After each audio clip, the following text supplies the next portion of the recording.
जय श्री राम। आप सभी को अहंकार की सूक्ष्म परतों को खोलते हुए श्री कृष्ण जी यह भी बताते हैं कि जब मनुष्य स्वयं को संपूर्ण से अलग मानने लगता है तब दूसरों से दूरी पैदा होती है। लेकिन जैसे ही यह बोध आता है कि मैं इस विशाल जीवन का एक छोटा सा भाग हूँ, अहंकार अपने आप ढीला पड़ने लगता है। जुड़ाव से करुणा जन्म लेती है, करुणा से संबंध मधुर होते हैं और यही मानवीय विकास की असली दिशा है। सुख और दुख की बात आते ही श्री कृष्ण जी मनुष्य के भीतर की ओर मोड़ देते हैं। वो कहते हैं कि सुख और दुख आत्मा में नहीं घटते, वो मन की परतों पर बनते बिगड़ते हैं। इसीलिए जो व्यक्ति आत्मा के अनुभव को पहचानने लगता है वह परिस्थितियों के उतार चढ़ाव से पूरी तरह हिलता नहीं। जब यह समझ आती है कि मैं अनुभव हूँ, अनुभव का मालिक नहीं, तब भीतर एक गहरी स्थिरता जन्म लेती है। यही स्थिरता जीवन के हर मोड़ पर सहारा बनती है। सेवा और करुणा को श्री कृष्ण जी किसी महान त्याग की तरह नहीं रखते। वो कहते हैं कि करुणा आत्मा की स्वाभाविक अवस्था है। जब अहंकार का भार हल्का होने लगता है तब करुणा अपने आप प्रकट होती है। सेवा मन को शुद्ध करती है क्योंकि सेवा में स्वयं को केंद्र से हटाना पड़ता है और जैसे जैसे केंद्र बदलता है वैसे वैसे जुड़ाव बढ़ने लगता है। जुड़ाव से ही मानवता जीवित रहती है, वरना जीवन केवल प्रतिस्पर्धा बनकर रह जाता है। समय और परिवर्तन पर श्री कृष्ण जी का दृष्टिकोण बहुत शांत है। वो कहते हैं कि परिवर्तन से लड़ना जीवन से लड़ने जैसा है। जो व्यक्ति परिवर्तन को स्वीकार कर लेता है वह टूटता नहीं बल्कि समय के साथ ढलना सीख जाता है। जुड़ना दुख को जन्म देती है क्योंकि जहाँ गति रुक जाती है वहीं पीड़ा जमने लगती है। लचीलापन जीवन को बचाता है। यही समझ व्यक्ति को कठोर नहीं बल्कि परिपक्व बनाती है। दूसरों के व्यवहार पर प्रतिक्रिया की बात करते हुए श्री कृष्ण जी मनुष्य को उसकी आदतों से परिचित कराते हैं। वो बताते हैं कि प्रतिक्रिया अक्सर बिना सोचे निकली हुई आदत होती है, जबकि उत्तर जागरूकता से जन्म लेता है। जो व्यक्ति प्रतिक्रिया नहीं बल्कि उत्तर देना सीख लेता है उसके संबंध धीरे धीरे सहज होने लगते हैं। प्रतिक्रिया संघर्ष को बढ़ाती है और विवेक से दिया गया उत्तर संबंधों से शांति भर देता है। यही मानसिक परिपक्वता का संकेत है, जहाँ मन आवेग में नहीं बहता। मौन के विषय में श्री कृष्ण जी एक गहरी बात कहते हैं। वो बताते हैं कि मौन केवल शब्दों की अनुपस्थिति नहीं है, मौन विचारों की शांति है। जब भीतर का शोर कम होने लगता है तब सत्य अपने आप स्पष्ट होने लगता है। मौन आत्मा का स्वाभाविक स्वरूप है और बाहरी शोर से थोड़ी दूरी आत्म संपर्क को गहरा कर देती है। यही वह आंतरिक संवाद है जहाँ मन स्वयं को सुनना शुरू करता है। योग को श्री कृष्ण जी जीवन से भागने का मार्ग नहीं बताते बल्कि जीवन से गहरे जोड़ने की कला कहते हैं। जब मन बुद्धि और भाव एक ही दिशा में बहने लगते हैं तब योग घटित होता है। यह कोई एक दिन की अवस्था नहीं बल्कि निरंतर अभ्यास से पनपने वाली प्रक्रिया है। योग से भीतर शांति आती है और शांति से जीवन सहज हो जाता है, जहाँ चीजें बोझ नहीं लगती। कर्म और धैर्य की बात करते हुए श्री कृष्ण जी यह स्पष्ट करते हैं कि जो व्यक्ति धैर्य नहीं रख पाता वह बीच रास्ते में ही टूट जाता है, लेकिन जो कर्म पर विश्वास रखता है वह भले ही धीरे चले पर रुकता नहीं। कर्म पर विश्वास ही भीतर स्थिरता देता है। मन की सबसे बड़ी आदत यही है कि वह या तो बीते हुए कल में उलझा रहता है या आने वाले कल की कल्पनाओं में खोया रहता है और इसी भटकाव में वर्तमान उससे छोड़ता चला जाता है। श्री कृष्ण जी कहते हैं कि जब व्यक्ति स्वयं को मन से थोड़ा अलग होकर देख पाता है तभी वह दुख से ऊपर उठना शुरू करता है। यह दूरी भागने की नहीं समझ की दूरी होती है और यही दूरी विवेक कहलाती है। विवेक से ही भीतर शांति उतरती है और शांति कोई बाहरी अवस्था नहीं बल्कि अंदर का संतुलन है। स्वयं को जानना किसी उपलब्धि को हासिल करना नहीं बल्कि अपने ही उलझनों को साफ साफ देख पाना है और यही जीवन की सबसे बड़ी उपलब्धि बन जाती है। कर्म करते समय जागरूकता पर श्री कृष्ण जी बार बार ध्यान दिलाते हैं। वो कहते हैं कि अनजाने में किया गया कर्म मन को बांध देता है क्योंकि इसमें समझ नहीं होती, लेकिन वही कर्म जब पूरी जागरूकता के साथ किया जाता है तब वह साधना बन जाता है। जब व्यक्ति अपने कर्म में पूरी तरह उपस्थित हो जाता है तब मन इधर उधर नहीं भागता और ऐसी अवस्था में कर्म थकाता नहीं बल्कि भीतर एक अलग तरह की शांति पैदा करता है। तब कर्म ही ध्यान बन जाता है और यही गीता का सबसे व्यवहारिक योग है जो जीवन से भागना नहीं सिखाता बल्कि जीवन को पूरे होश में जीना सिखाता है। श्री कृष्ण जी यह भी समझाते हैं कि मनुष्य अक्सर भविष्य की चिंता में इतना डूब जाता है कि वर्तमान उसके हाथ से फिसल जाता है। भविष्य की कल्पनाएं मन को भयभीत करती है और यही भय ऊर्जा को कमजोर कर देता है। गीता वर्तमान में जीने की शिक्षा देती है क्योंकि वर्तमान ही एकमात्र सत्य है। जो व्यक्ति अभी में पूर्ण होता है वही आगे चलकर स्थिर रह पाता है और भविष्य की तैयारी भी किसी और समय से नहीं इसी क्षण से होती है। यही समय को समझने की सही दृष्टि है। व्यक्ति के संदर्भ में श्री कृष्ण जी बहुत कोमल लेकिन गहरी बात बताते हैं। वो बताते हैं कि भक्ति कोई भावनात्मक कमजोरी नहीं बल्कि गहरी आंतरिक शक्ति है। जब व्यक्ति किसी व्यापक चेतना पर भरोसा करना सीख लेता है तब उसका अकेलापन धीरे धीरे समाप्त होने लगता है। उसे यह अनुभव होने लगता है कि वह इस जीवन यात्रा में अकेला नहीं है। यह अनुभव भय को कमजोर कर देता है और भक्ति मन को सहारा देती है। इसी सहारे से साहस जन्म लेता है और यही भक्ति की वास्तविक भूमिका है। ज्ञान और अनुभव के संबंध को स्पष्ट करते हुए श्री कृष्ण जी कहते हैं कि केवल सुना हुआ या पढ़ा हुआ ज्ञान अधूरा होता है। ज्ञान तभी पूरा होता है जब वह जीवन में उतरता है, जब वह व्यवहार में दिखाई देता है। अनुभव ज्ञान को गहराई देता है और बिना अनुभव के ज्ञान कई बार बोझ बन जाता है। गीता अनुभव से गुजरने का साहस सिखाती है क्योंकि साहस के बिना परिपक्वता नहीं आती। यही जीवन की शिक्षा है। सर्जन की बात आते ही श्री कृष्ण जी मनुष्य को भय से बाहर निकालने की कोशिश करते हैं। वो कहते हैं कि जो व्यक्ति भीतर से भयभीत है वह नया कुछ नहीं रच सकता क्योंकि भय मन को सिकोड़ देता है।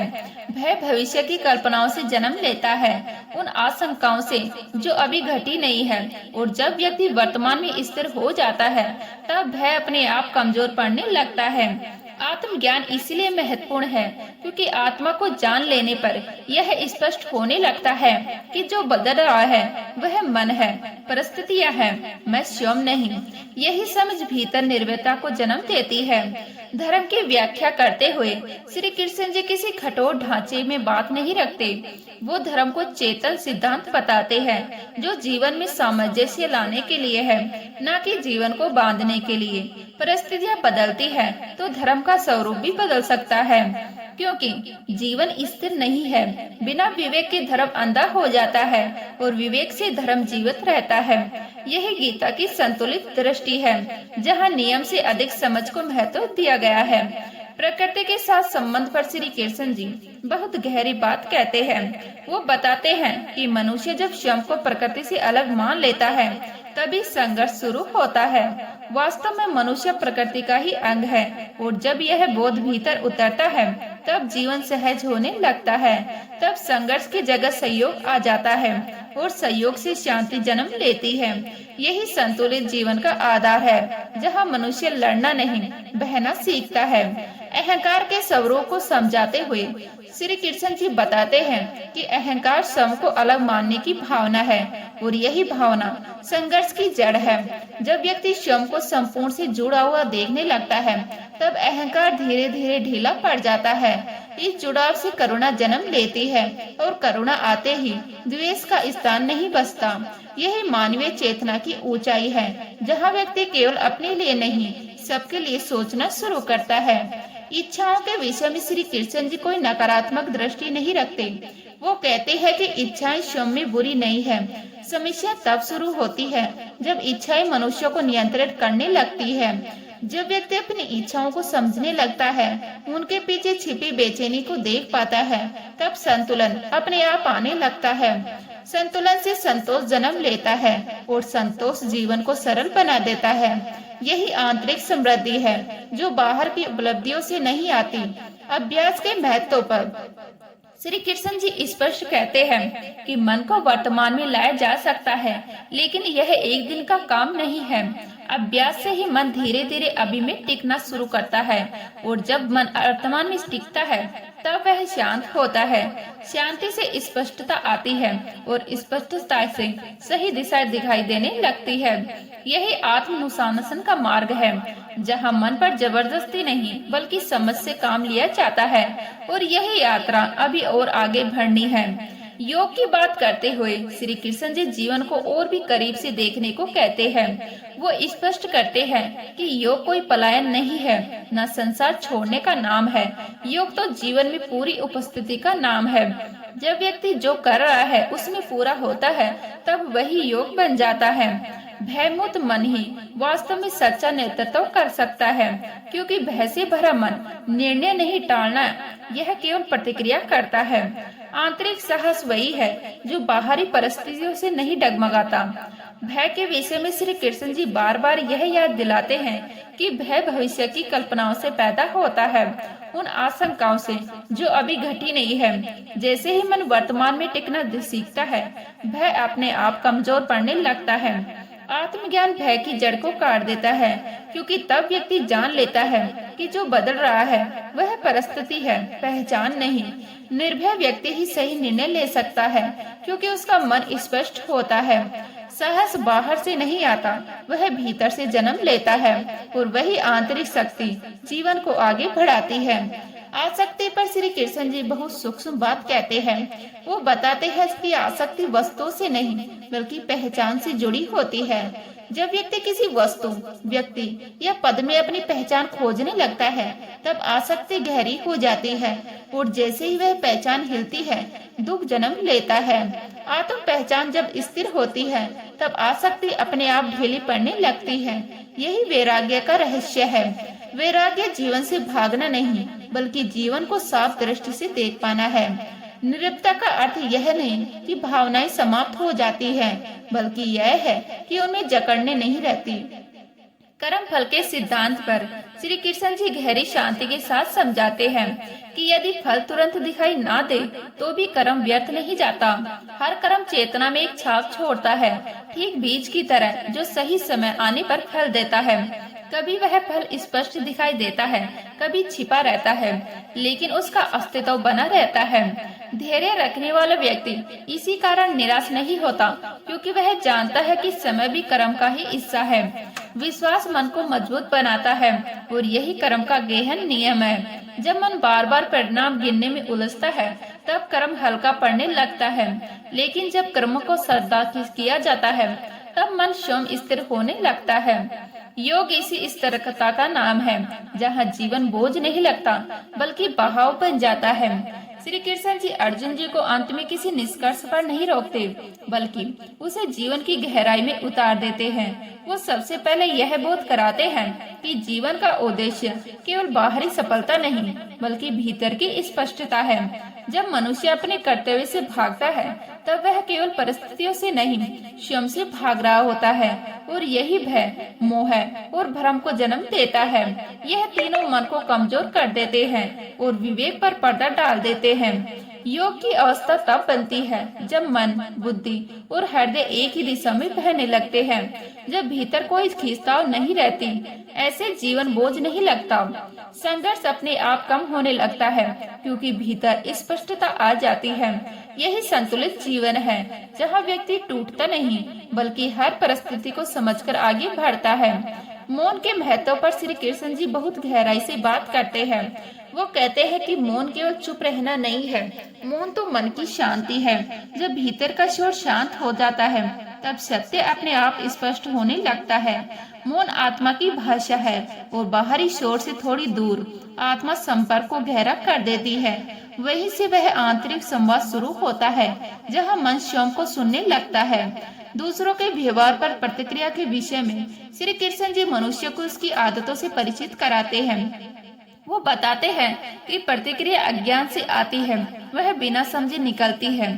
जागरूक व्यक्ति प्रतिक्रिया नहीं करता, वह उत्तर देता है और उत्तर विवेक से जन्म लेता है। विवेक से दिए गए उत्तर संबंधों को सुधारते हैं, जबकि प्रतिक्रिया संघर्ष को बढ़ाती है।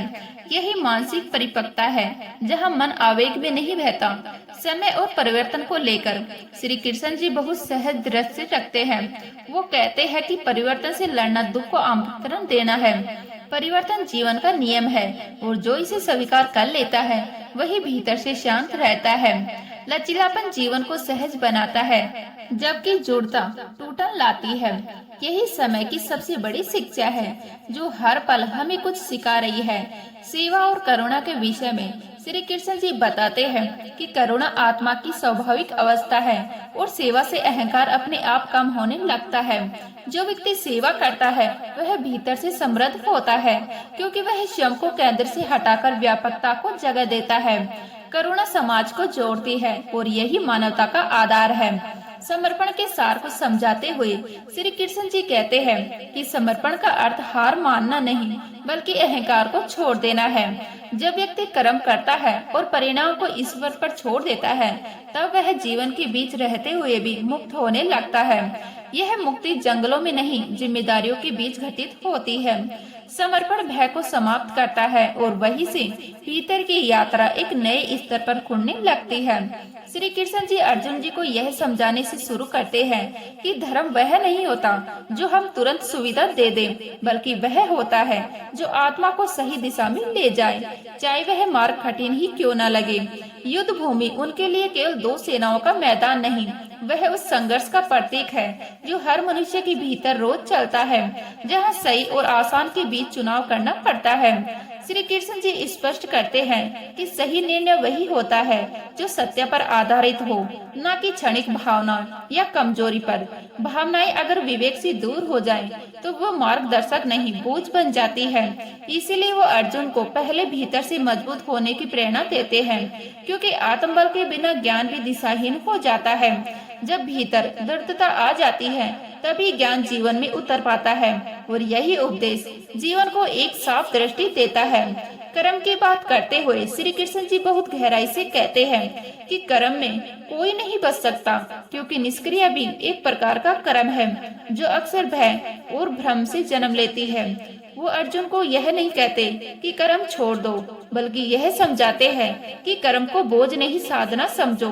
जब कर्म स्वार्थ से मुक्त होकर किया जाता है, तब वह आत्मा को शुद्ध करता है और मन को हल्का बनाता है। लेकिन जैसे ही फल की चिंता मन में घर कर लेती है, मन अशांत हो जाता है और कर्म की पवित्रता धीरे धीरे नष्ट होने लगती है। तो उम्मीद करते हूँ यह वीडियो आपको अच्छी लगी होगी। अच्छी लगी तो लाइक करें, शेयर करें, नए हैं तो प्लीज सब्सक्राइब कर लीजिएगा। मिलते हैं इसी तरह की नई वीडियो के साथ, तब तक के लिए जय हिंद, जय भारत, जय श्री राम।